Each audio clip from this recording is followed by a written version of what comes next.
Next is your heat capacity. अब heat capacity को हमने कैसे डिफाइन करना है? इट इज़ बेसिकली कि कितनी हीट रिक्वायर्ड है so that you can raise the temperature of the system. कोई सिस्टम है, उस सिस्टम के टेम्परेचर को आपने 1 डिग्री सेल्सियस तक हीट करना है, और कितना हीट रिक्वायर्ड होगा उसको हम क्या बोल देते हैं? That is called the heat capacity. अब इस हीट कैपेसिटी में सपोज बच्चे क्यू के आपके पास heat supply to the system, temperature कितना चेंज कर रहा है, एक सिस्टम है उसका टेम्परेचर कहाँ से कहाँ तक चेंज कर रहा है, T1 से लेकर T2 तक। तो हीट कैपेसिटी को हम डिफाइन करते हैं बाय C। तो C जो होती है that is equals to Q divided by final temperature T2 minus initial temperature that is T1, so that is equals to Q divided by delta T। अब हम कह सकते हैं ये जो हीट कैपेसिटी है that is inversely proportional to temperature. अब suppose हमारे पास स्मॉल चेंज लेके चल रहे हैं, स्मॉल चेंज के लिए instead of writing it as Q we are writing it as del Q या curly Q. That is the small amount of the heat absorb by the system. और ये system जो है वो टेम्परेचर को कितना रेज कर रहा है बाय टेम्परेचर कितना था पहले आपके पास T, उसके बाद ये कितना चेंज हो रहा है T2 T plus delta T। तो हीट कैपेसिटी को हम कैसे डिफाइन कर सकते हैं? C which is equals to instead of writing it as Q will write it as Q curly Q divided by D T. Q हमें पता है हीट, अभी हम पीछे पढ़कर आए हैं कि it is not a state function, वो किसके ऊपर डिपेंड कर रहा है? आपके पाथ के ऊपर डिपेंड कर रहा है।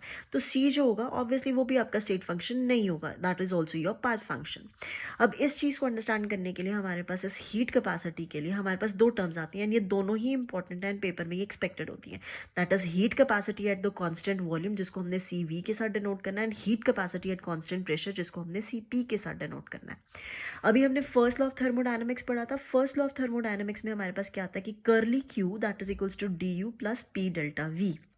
Substitute this value of curly q in this equation, that is c, that is curly q divided by dt। तो c की वैल्यू कितनी आ जाएगी? that is du plus pdv divided by dt।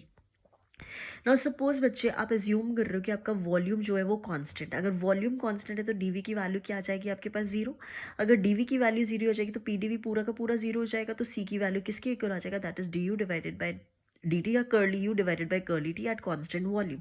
उसको हमने क्या बोल दिया? Heat capacity at constant volume. अगर आइडियल गैस की हम बात कर रहे हैं तो इसी इक्वेशन को हम क्या लिख सकते हैं? Instead of curly u and curly t will write it as du divided by dt। That means in case if you have to define this heat capacity at constant volume, that is equals to change in internal energy with respect to your temperature at constant volume। उसके बाद हमारे पास next आती है that is अगर हमने pressure constant रखा है, अगर हमने प्रेशर कांस्टेंट रखा है ड्यूरिंग दिस प्रोसेस तो हम Cp के साथ उसको डिफाइन करते हैं। तो Cp हमारे पास क्या हो जाएगा? That is du divided by curly u divided by curly t at constant pressure plus P curly v divided by curly t at constant pressure. ये इक्वेशन यहीं से आ रही है हमारे पास। du डिवाइडेड बाय dt था, तो instead of writing it as du divided by dt we are doing it as curly u divided by curly t, and same way से pdv divided by dt that is P curly v divided by curly t आपके पास आ जाएगा। So also we know heat content या enthalpy, अभी हमने पीछे पढ़ा ये भी, that is H that is equals to U plus P V. अगर हम बच्चे इस इक्वेशन को हमने डिफ्रेंशिएट करना है with respect to temperature at constant pressure, तो हमारे पास क्या आ जाएगा? Curly H curly T at constant pressure that will be equals to curly u divided by curly t at constant pressure plus p curly v divided by curly t at constant pressure. अब ये seventh वाली equation यहाँ पे देखो जो हमने पहले देखी थी, that is Cp that is equals to curly U curly T P plus P curly V curly T at this, and same way से हमारे पास ये इक्वेशन है दैट इज कर्ली एच। इसमें हमारी दोनों की साइड की राइट हैंड साइड जो है वो सेम है। अगर राइट हैंड साइड सेम है तो क्वाइट ऑब्वियस है हमारा लेफ्ट हैंड साइड सेम आ जाएगा। तो Cp की वैल्यू किसके इक्वल आ जाए? That is curly H divided by curly T eight constant pressure. तो हमारे पास आइडियल गैस के लिए अगर हमने इसको करना है तो Cp की वैल्यू किसकी इक्वल आ जाएगी? That would be equals to dH divided by dt। That means heat capacity at a constant pressure may be defined as the ratio of change in enthalpy with respect to temperature at constant pressure। Alternative वाला form करने की जरूरत नहीं, that is one and the same thing, only do only one part. Then we have relationship between Cp and Cv। This is important and this comes in your paper. Then Cp minus Cv, इसका हमने relationship निकालना है, means हमारे पास जो equation आ जाएगी that is Cp minus Cv that is equals to R। ये हमने कई बार प्रूव करने के लिए आ जाता है।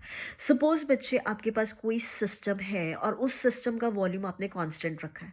अगर कॉन्स्टेंट रखा है, heat is added to the system और उसमें आप हीट ऐड करते जा रहे हो, क्योंकि उसका वॉल्यूम आपने कांस्टेंट रखा हुआ है तो कोई भी काम जो है वो नहीं होगा, that is there will be no work will be done by the system. Heat absorbed by the system which is used to completely increase the internal energy of the system, और जितनी भी हीट एब्जॉर्ब होगी वो किसके लिए होगा कि internal energy के सिस्टम की एनर्जी को इंक्रीज करते रहना है। ये तो हो गया अगर हमने वॉल्यूम को कांस्टेंट रखा है। सेकंड चीज, अगर हमने प्रेशर को कांस्टेंट रखा है that means heat will be supplied to the system.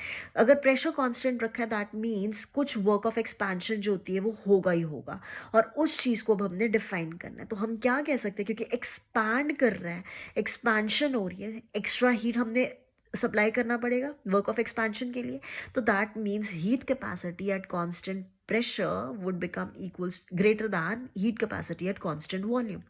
अब क्योंकि ये बड़ा है then I'll be subtracting Cp minus Cv, Cp minus Cv। अभी हमने किया कि Cp की वैल्यू किसके इक्वल लिखा था, dH by dt, and Cv की वैल्यू किसके इक्वल लिखा था, du divided by dt।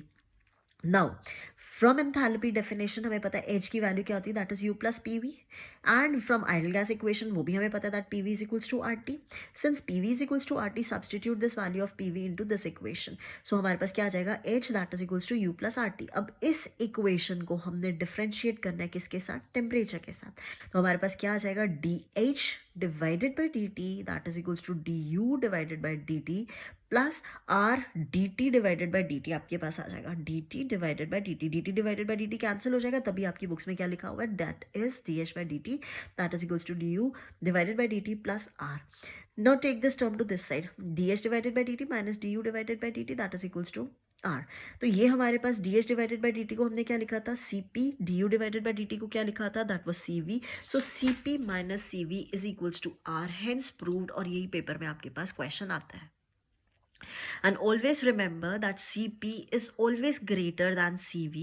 R is your gas constant, and learn the value for gas constant R will have a value of approximately 2 calories, or it would be 8.314 joules.